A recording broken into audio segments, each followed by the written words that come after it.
محمد ده اول مره يسافر وفاهم ومش خايف ونايم كويس وكل الحاجات اللي تأهله ان هو يوصل السخنه عادي يعني. برافو. وعجله رود وبتاع وخوذه. برافو انك لابس خوذه صدقني. بص اهو مش لابس خوذه اهو، اللي بيتكلم هناك ده ما بيلبسش خوذه. بص خوذه اهي. لازم بنتغذى قبل ما بنطلع فاهم. ايوه صح. ما تحطش دقه كتير بس عشان ما تعطش. الدقه بتحتاج ميه. ايوه وحش الوحوش يا رجاله. خد تعالى. ما نمتش يا صاحبي 5 الفجر والله. ما نمناش كلنا. طب انا كنت في الشغل والمصيبه كنت في الشغل في السخنه يعني. انا كنت استنى. اصل كان عيب قوي انه بعد 2000 كيلو او اكتر من 2000 كيلو حوالين مصر ما اروحش السخنه اللي مصر كلها راحتها. يلا على السخنه. طيب انا عرقان وتعبان جدا. مش تعبان تعب يعني. يعني المحبه اللي فاتوا كانوا كلهم مطالع، بس المطالع كوم والمطلع اللي جاي ده كوم تاني. يعني انتوا مش شايفينه في الكاميرا عشان شغل هنا. سامعين الناس بتفرك عشان يا دوب تعرف تطلع المطلع. فربنا يعيني بقى فاهم. بص مطلع مش باين بس هو مميت. مطلع مميت بجد. لما اطلع بقى فوق اقول لكم انا كان ايه احساسي في المطلع ده. قبل ما تكمل الفيديو تعالى اقول لك حاجه صغيره. في بيج اسمها هكونا مطاطا على الفيسبوك، صاحبها عمل كونتاكت معايا ان هو بعت لي برودكتس اجربها واقول لكم رايي فيها ايه. فهو بيعمل ميداليات واي حاجه معموله بالخشب. اي بقى حاجه عايزه ميداليات، حاجه عايز تحطها على الحيطه، في حاجات وديزاينات كتير زي البومه دي مثلا جميله جدا. هو عاملها بنفسه، الديزاينات هو اللي عاملها وكمان هو اللي مقطع. فاي ميداليه عليها اسمك، حاجات تعلق على الحيطه، ايا كان انت عايز ايه هو هيقدر يعملها لك. بيعمل كمان لعب زي اكس او وزي اللعبه اللي هي مشهوره قوي دلوقتي اللي هي اسمها ستيلينج بوك. هو الحلو فيها كمان ان هو بيبيع بسعر رخيص جدا. هو بيبيعها ب 80 جنيه وهي في باقي الاماكن باكتر من 100 جنيه. فيعني بص اللينك في الديسكريبشن. للاسف مش باين في الكاميرا. هو مش باين في الكاميرا بس باين عليا يعني. يا دوبك الناس تطلع المطلع ايه ده يابا ده؟ عاش يا جود. عاش يا ابو النجا يا جود. عاش يا ابو النجا. اول يافطه سخنه 106 كيلو. الطريق ضلمه. انا شايف ده يعني، انا شايف اللي انت شايفينه ده اهو.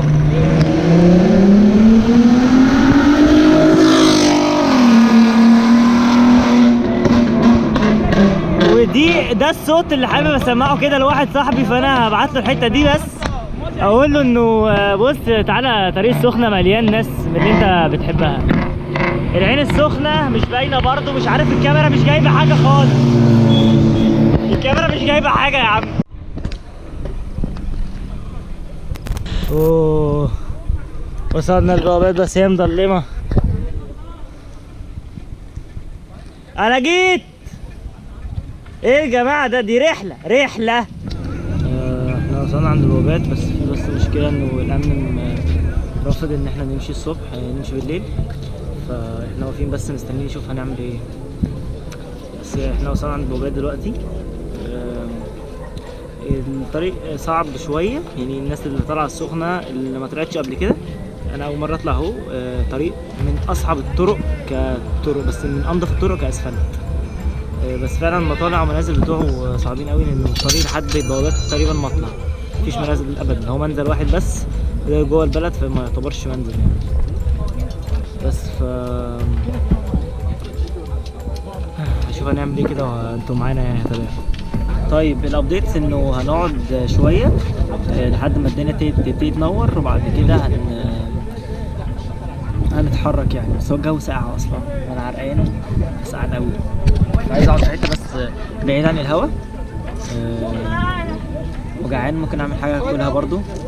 نستفاد بالوقت اللي احنا قاعدينه. بفكر انام شويه بس خايف انام اصحى مش قادر اكمل. مش عارف لسه اعمل ايه يعني. بس احنا اللي انا مستخدمين منه ان احنا قاعدين هنا شويه لسه.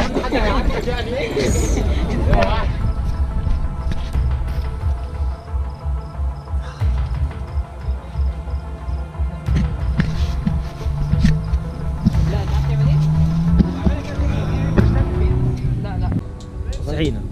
لا خلاص بقى صور.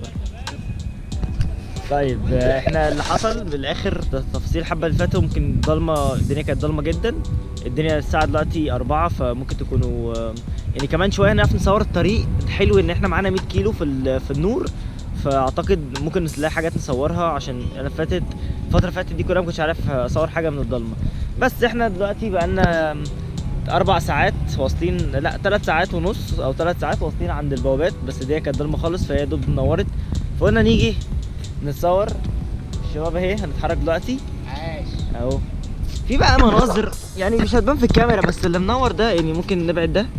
شايفين في نقطتين كده، في نقطه منهم القمر والنقطه الثانيه كوكب فينوس، وهنا في كوكب ساترن وجوبيتر، وهنا في مارس فينه اهو، مش عارف مش هيبان بس يلا. يعني المهم ان انا الحاجات دي من ال4 كواكب دول بشوفهم من عندي في البيت، بس مش بالسطوع ده، فعشان كده احنا بنسافر بالعجله يعني.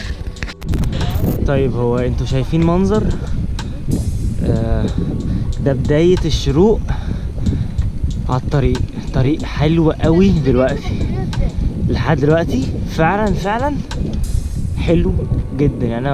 انا مستمتع جدا. عاش يا شباب، عاش يا شباب. مين اللي ورا ده؟ مين اللي ورا ده؟ عاش. ايه الدنيا نورت وهنعرف نصور. بامانه انا كنت مستني اللحظه دي كتير. ده بقى لين العجل اهو.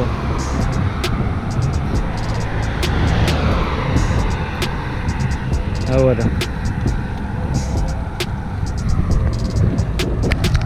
مبسوط قوي من حركه ان في على طريق سفر لين عجل. ده انديكيشن لحاجه حلوه، ان الدوله عارفه ان في ناس بتسافر بالعجله، ان في ناس متعتها ان هي تطلع على طريق زي ده بالعجله، فان هم يعملوا طريق عجل ومسار دراجات. دي خطوه من الدوله جميله.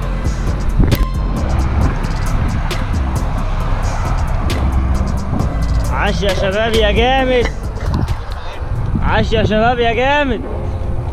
فاضل يا ابني قد ايه السخنه يا ابني؟ كام اليافطه دي؟ 84. حد سألك؟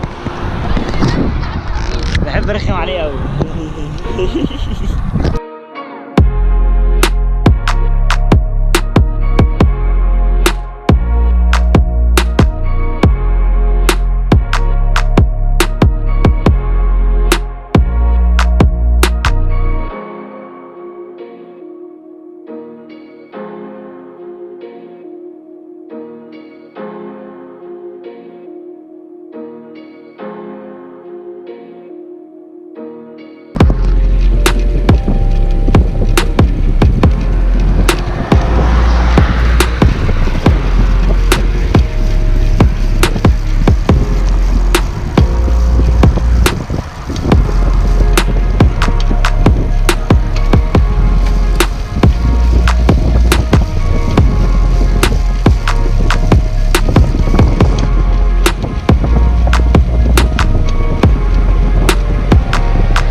بس كده خلاص. على طريق السلامة انت بقى.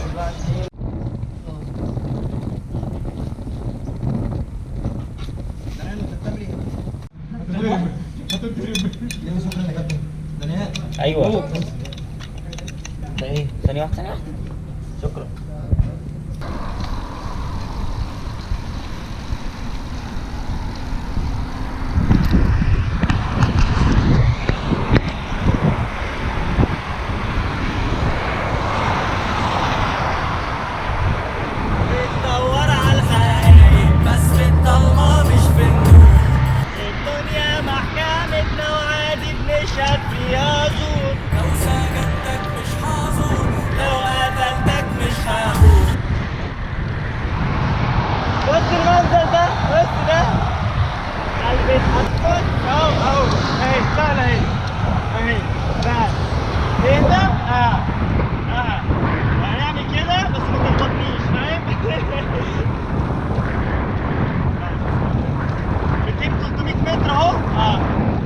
اديني من ايدي لبعد مكان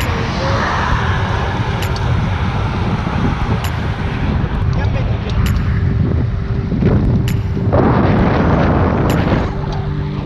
قد ايه دول؟ يخرب بيت ده منزل، يخرب بيت ده منزل. بس يا رب ما اقعش، بس انا حاسس ان انا هقع. يا لهوي بص المنزل كبير ازاي. اول منزل بعد 85 كيلو، اول منزل بعد 85 كيلو. يا ابني انا يا ابني هصور العجله ليه؟ انا جاي بس مش مهم، بس انا مبسوط يعني، انا حاليا مبسوط. سهله سهله والله العظيم اهي.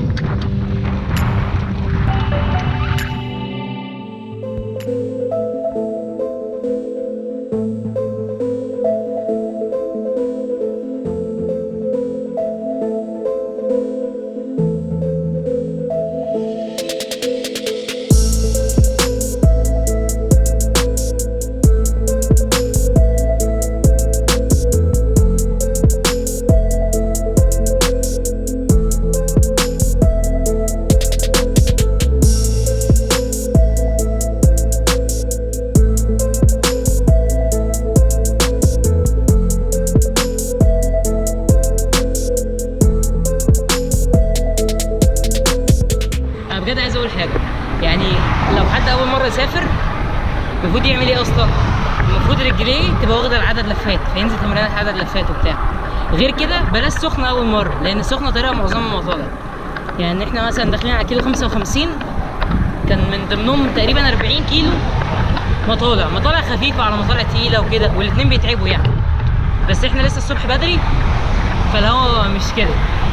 فعن تجربه كاول سفريه، سافر الفيوم خفيفة، سافر في طريق كده يعني في السقلانس.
مش طبيعي يعني. انا دلوقتي بقالي 2 كيلو ما بدلتش اهو،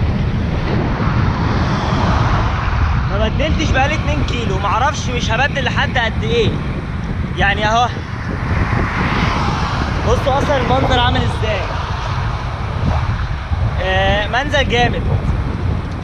2 كيلو ما بدلتش وماشيين 25 تقريبا.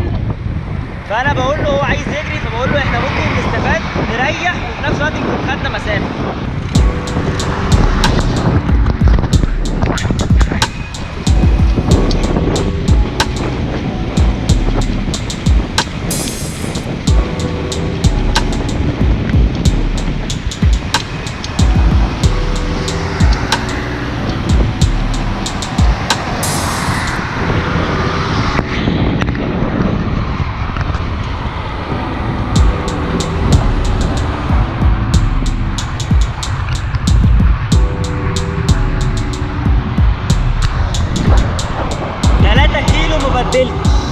انا مش يعني فاهم، 3 كيلو ما بدلتش.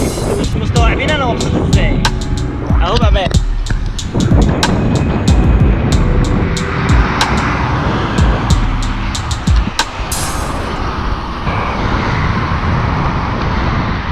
والبوابات خلاص قدامي وانا ما بدلتش تبديله واحده. دي دخلت طريق الجلاله.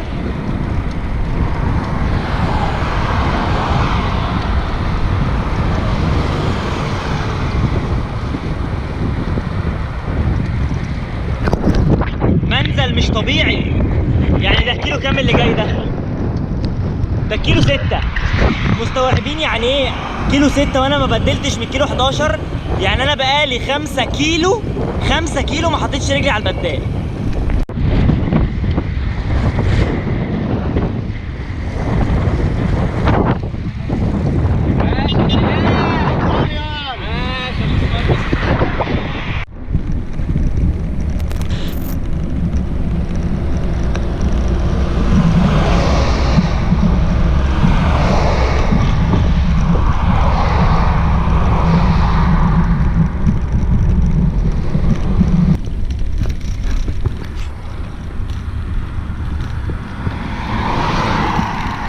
احلى الصدف ان انت بعد ما تسوق عجله 130 كيلو تلاقي خالك على الطريق معاه عربيه ممكن يروحك. يعني دي من احلى المفاجآت اللي حصلت لي في حياتي اصلا. انا اصلا ما كنتش كنت جاي خلاص مش طايق نفسي. فاللي انا فيه ده بقى بعد ال 8 كيلو المنزل حسسوني خلاص مش عايز حاجه من الدنيا. خلاص انا الصيف كده جبرت بالنسبه لي. بس خلاص هنقعد شويه على البحر عشان انا ما كانش ينفع اجي لحد هنا بالعجله. مش لحد هنا عادي، لحد هنا بالعجله وما نقعدش على البحر، فنروح نقعد على البحر شويه. وكده احنا عرفنا ال 12 ساعه حصل فيهم ايه. السفريه دي هي من امتع السفريات اللي انا طلعتها عشان كان فيها روح مغامره، واخر المكان كان فيه بحر، ودي حاجه انا بحبها قوي. وكمان الطريق كان ممتع جدا. كده السخنه هي المكان رقم 13 اللي اروحه بعجلتي، ومش هيكون اخر مكان. يلا اشوفكم في سفريه جديده.